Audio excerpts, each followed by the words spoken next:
मेरे साथ जुड़ने के लिए धन्यवाद। जबकि हम अपने जीवन को प्रार्थनापूर्ण बनाने के बारे में बात कर रहे हैं, हम देखते आ रहे हैं प्रेरित पौलुस के प्रार्थना अभ्यास को, प्रार्थना पर उनकी शिक्षाओं को, और फिर हम उनकी प्रार्थनाओं को भी देखेंगे। परंतु आज मैं दूसरा कुरिन्थियों के पहले अध्याय को देखना चाहता हूँ। दूसरा कुरिन्थियों में प्रेरित पौलुस गहन रूप से एक सुसमाचार प्रचारक के रूप में तकलीफों का वर्णन करते हैं।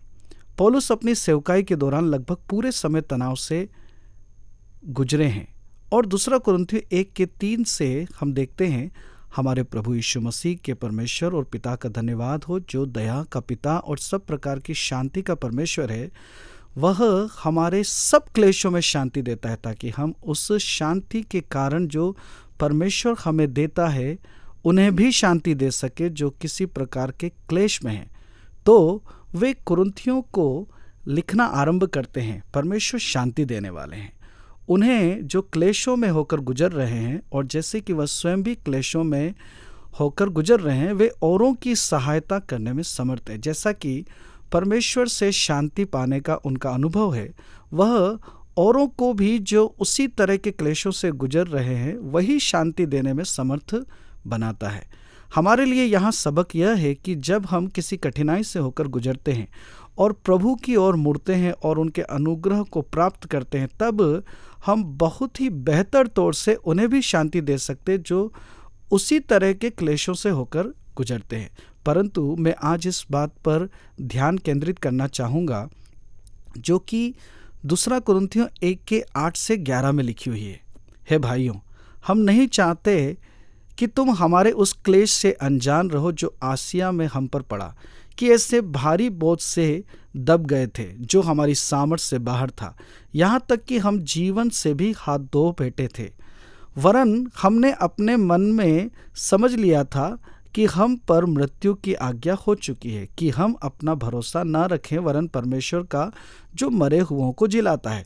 उसी ने हमें ऐसी बड़ी मृत्यु से बचाया और बचाएगा, और उससे हमारी यह आशा है कि वह आगे को भी बचाता रहेगा। और तुम भी मिलकर प्रार्थना के द्वारा हमारी सहायता करोगे कि जो वरदान बहुतों के द्वारा हमें मिला, उसके कारण बहुत लोग हमारी ओर से धन्यवाद करें।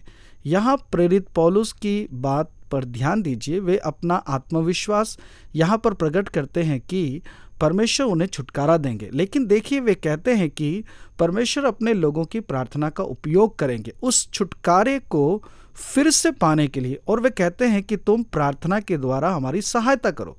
हम हमेशा नहीं जानते हैं कि परमेश्वर दूसरों की सहायता करने में कैसे हमारी प्रार्थनाओं का उपयोग करेंगे।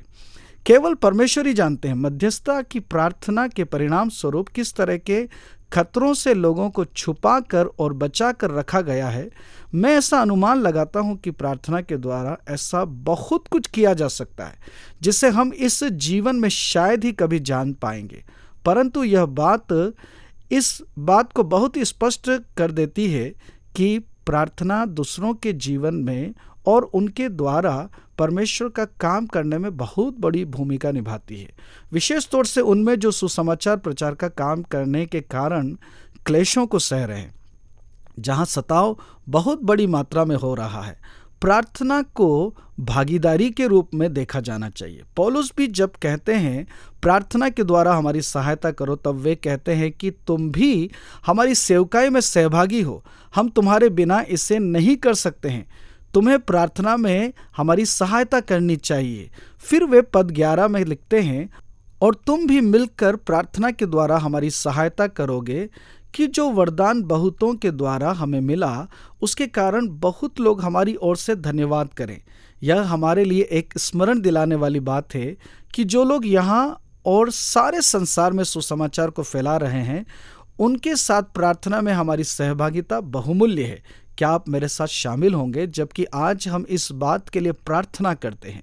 पिता, हम आपसे मांगते हैं कि प्रार्थना के बड़े महत्व को हम बनाए रख सके, और जो इस संसार भर में सुसमाचार को फैला रहे हैं उन्हें सुरक्षित रख सके, बनाए रख सके और हियाव बंधा सके। हमारी सहायता कीजिए कि हम प्रार्थना की इस सहभागिता को बनाए रख सके। इसे यीशु के अद्भुत नाम में मांगते हैं, आमीन।